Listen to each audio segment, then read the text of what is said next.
Жүз дегеніміз орысша лик, адамның бет жүзі. Ұлы, орта, кіші емес, старший, средний, младший емес. Ұлы деген сөз орысша великий болады. Дұрысы ұлы жүз, великий лик.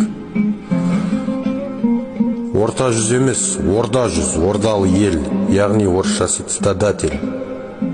Кіші жүз емес, күшті жүз, сильный лик. Сонда бір тұтас сөз шығады. Ұлы, орда күші, бір тұтас ел. Мынау мән берген адамға өте маңызды ақпарат.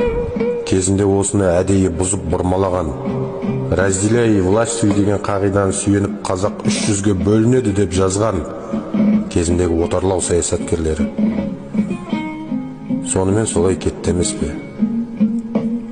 Сондықтан біз ұлы жүз, орда жүз, күшті жүз болып 300-ден құралған ұлы орда күші екенімізді жастарға көп насихаттасақ, олар болашақта бөлінбей бір тұтас ел болуға ұмтылады деп сенемін. Кезінде осыны қолға алып, қазақта нақты жазатын адам болмады емес пе?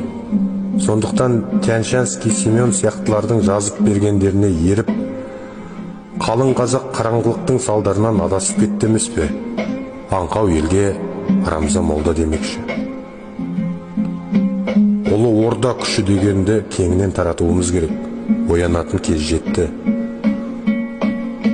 Тура осы қағида күллі қазақтың басын қосуға ықпал етеді. Ешкімнен үлкен де кіші де емес. Барлық қазақ тең, бір атаның баласы. Біз бір тұтаспыз, бөлінгенде бөрі жейді.